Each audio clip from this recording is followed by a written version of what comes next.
Welcome. We're about to tackle a massive question, one that people have wrestled with for thousands of years. Is the Bible a collection of powerful myths, or is it something else entirely, the literal Word of God? It's a huge topic, so let's jump right in and see if we can unpack it together. So, where do we even start? How can you tell the difference between a foundational myth, a story that helps a culture understand its world, and what claims to be a sacred message? What are the telltale signs? That's really the heart of what we're going to explore. It really all boils down to one thing: the source. Is the story man's best attempt to explain the universe around him? Or is it God revealing truths to the world? That single distinction in origin, well, it changes absolutely everything about how you read it. Okay, so let's dig into our first major point of comparison, which is all about those origins. Are we reading a story about humanity trying to reach up, trying to figure out God? Or is it a story about God reaching down to connect with humanity? Think about it this way. Most world mythologies are what you might call bottom-up. They're humanity's effort to make sense of the big, scary, wonderful forces of nature, life, and death by creating stories about them. The Bible, though, it claims the exact opposite. It presents itself as top-down, a direct communication, a revelation from God to people. Now, what makes this claim so wild is who actually wrote the thing. It wasn't one person in a quiet room. We're talking about a library of books written by more than 40 different people. And their backgrounds were all over the map: kings, fishermen, doctors, shepherds, you name it. And get this, these folks weren't even living in the same century. The writings that make up the Bible were penned over an incredible span of more than 1,500 years, across different continents and in several different languages. So here's the kicker: for those who argue it's divinely inspired, despite all those authors, all those years, and all those cultures, it somehow tells one single consistent story from beginning to end. The central theme? Divine redemption. It's almost like there was one chief editor behind the whole project. Now, of course, a skeptic would argue that this unity was created much later by editors piecing together different traditions to create a single narrative. All right, that brings us to our next big idea: the style of the story itself. Are we looking at the kind of story that goes in circles, where fate is just an endless loop? Or is this a story that's moving in a straight line, from a clear beginning to a definite end? You know how a lot of myths feel like they take place in a hazy, once-upon-a-time dreamscape? The seasons repeat, the gods' conflicts repeat. It's all very cyclical. The biblical story, on the other hand, is presented as completely linear. It has a definite starting point, creation, a central problem, the fall, a long unfolding solution, redemption, and a final promised conclusion, restoration. It's a story that is going somewhere.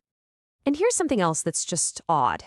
Unlike most myths that make their heroes look larger than life, the Bible seems to go out of its way to show its main character's biggest flaws. David, the greatest king, is an adulterer. Peter, a leader of the new faith, is a coward who denies his friend. The heroes are, well, they're a mess. Believers say this raw honesty is a sign of truthfulness. Of course, you could also see it as a very clever way to tell moral stories, using complex, relatable characters. This whole idea of realism and flawed heroes leads us right into our next point: the link between legend and actual verifiable history.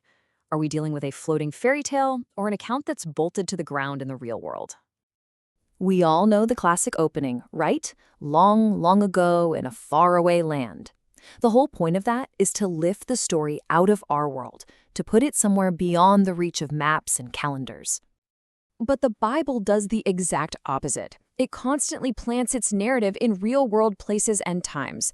It names specific kings, cities, empires: Babylon, Persia, Rome, places and people that we know existed from tons of other historical records. And this is where things get really fascinating. In some cases, archaeology has actually dug up physical proof that corroborates these details. For instance, the Pontius Pilate stone was discovered, confirming the Roman governor who judged Jesus was a real historical figure. You can literally walk through Hezekiah's tunnel in Jerusalem today.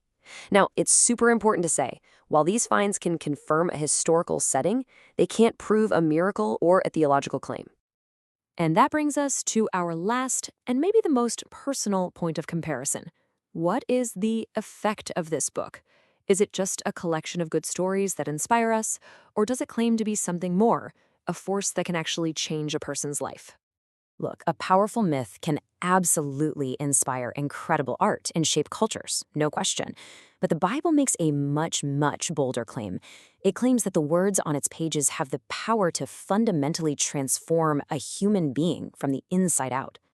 The evidence offered for this is seen in lives like William Wilberforce, who was driven by his faith to end the slave trade, or Mother Teresa, who served the poorest of the poor.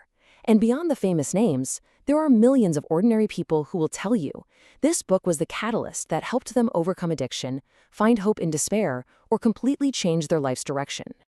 At the very heart of that transformative claim, the absolute center of it all, is one event: the resurrection of Jesus. And inside the text, this isn't presented as a nice metaphor or an inspiring myth. It's presented as a cold, hard, historical fact. So you have to ask yourself, what if that's true? If the resurrection was a real event that happened in our world, in our history, what would that mean? The implications would change everything we think we know about life, death, and what's possible. So, after all that, where does this leave us?